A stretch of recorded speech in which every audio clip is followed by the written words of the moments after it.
ईरानी media में breaking news दी जा रही है। न्यूज एक कार्गो शिप पर 2 मिसाइल धमाकों की है। धमाके रेवोल्यूशनरी गार्ड ने किए हैं। तस्वीरों में जहाज की हालत खस्ता लग रही है। ईरान ने ये चोट सुपर पावर को दी है। इस हमले को ईरान ने मिसाइल साइट पर बमबारी का बदला बताया है। अमेरिका जब ईरान पर बमबारी करता है तो ईरान बदले में कुवैत को मिसाइलों से फोड़ डालता है। ट्रंप जब ईरान नेवी को दहलाते हैं तो रेवोल्यूशनरी लड़ाके हॉर्मुज में तेल जहाजों को आग लगाते हैं।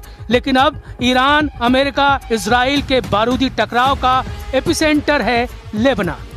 यहाँ फट रहे बम और मिसाइल अमेरिका इजराइल के रिश्तों को बिगाड़ सकते हैं, क्योंकि जिस तरह इजराइल यहाँ हिजबुल्लाह को मार रहा है उसे देख ट्रंप का कलेजा कांप गया है। ट्रंप ने नेतन्याहू से फौरन लेबनान में हमले बंद करने की अपील की है, लेकिन नेतन्याहू ने कहा है कि वो तब तक हिजबुल्लाह को बारूदी डोज देते रहेंगे जब तक लड़ाका ग्रुप का सफाया नहीं हो जाता। इजराइल के धमाकों को देख डर गए ट्रंप। बेरूत पर बमबारी प्लेन से ट्रंप के उड़े होश।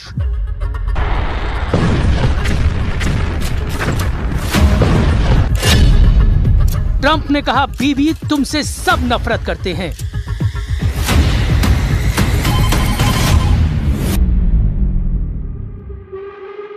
ट्रंप की धमकी बारूद से ज्यादा विस्फोटक साबित हो गई है। नेतन्याहू आउट ऑफ कंट्रोल हो गए हैं। इजराइल के प्रधानमंत्री ने सुपर पावर की चेतावनी को अनदेखा कर दिया है। नेतन्याहू ने ऐलान किया है कि बेरूत को बर्बाद होने से कोई नहीं बचा पाएगा। नेतन्याहू ने ये बात ट्रंप को भी बता दी है कि इजराइल का स्टैंड बदला नहीं है, उसका प्लान एक्टिव है। तो क्या होगा ट्रंप के शांति प्रस्ताव का? क्योंकि ईरान ने कहा है कि अगर अब लेबनान पर एक भी बम फटा तो तेल अवीव में मिसाइलों की आंधी आएगी। ईरान की सेना ने चेतावनी दी है, अगर इजराइल ने लेबनान में हमला किया तो उसकी ओर से जवाब दिया जाएगा।